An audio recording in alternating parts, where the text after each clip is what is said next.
Le materie plastiche di Treviso, Vicenza e Padova, il vetro di Murano sono alcuni dei distretti produttivi che risentirebbero maggiormente del caro energia, secondo il focus della CGA di Mestre sulle ricadute economiche del conflitto in Medio Oriente.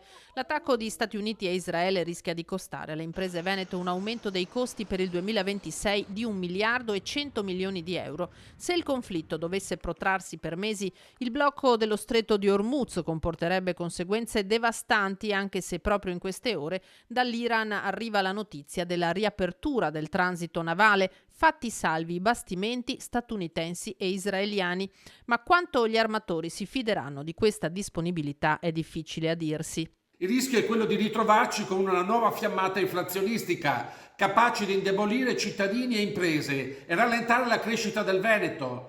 Per questo sarà fondamentale intervenire rapidamente con misure europee e nazionali in grado di contenere il prezzo dell'energia e sostenere famiglie e aziende. Gli artigiani di Mestre invocano misure di calmierazione. Il Veneto sarebbe la terza regione italiana più colpita dal caro energia dopo Lombardia ed Emilia-Romagna. Un salasso per metallurgia, commercio, alimentare, settore alberghiero, trasporti e logistica e ancora chimica, tessile, cantieristica navale. Ricordiamoci quando è iniziato il conflitto in Ucraina, dove erano andati i prezzi del gas, e quello è quello che probabilmente ci aspetterà anche per quanto riguarda i prezzi del petrolio. Teniamo presente però una questione, che il petrolio che viene estratto oggi diventerà benzina o gasolio forse fra molti mesi, quindi quelli che sono gli aumenti di oggi probabilmente sono influenzati anche da speculazioni, e bene fa il governo ad aprire anche una finestra per controllarle.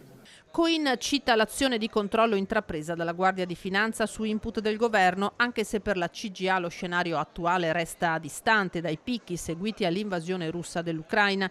Ma il trend è preoccupante. Alla vigilia dell'attacco all'Iran il gas scambiava a 32 euro al megawatt ora e l'elettricità a 107 euro. Al 4 marzo i prezzi sono balzati rispettivamente a 55,2 e 165,7 euro, per poi flettere leggermente. Determinante sarà dunque la durata del conflitto. Il Dem, Andrea Martella, incalza l'esecutivo.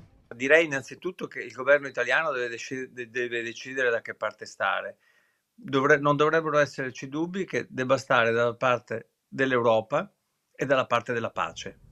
E la seconda cosa è quella di lavorare per un'attività diplomatica che possa impedire l'escalation dei conflitti e in questo senso anche proteggere i nostri cittadini e la nostra economia.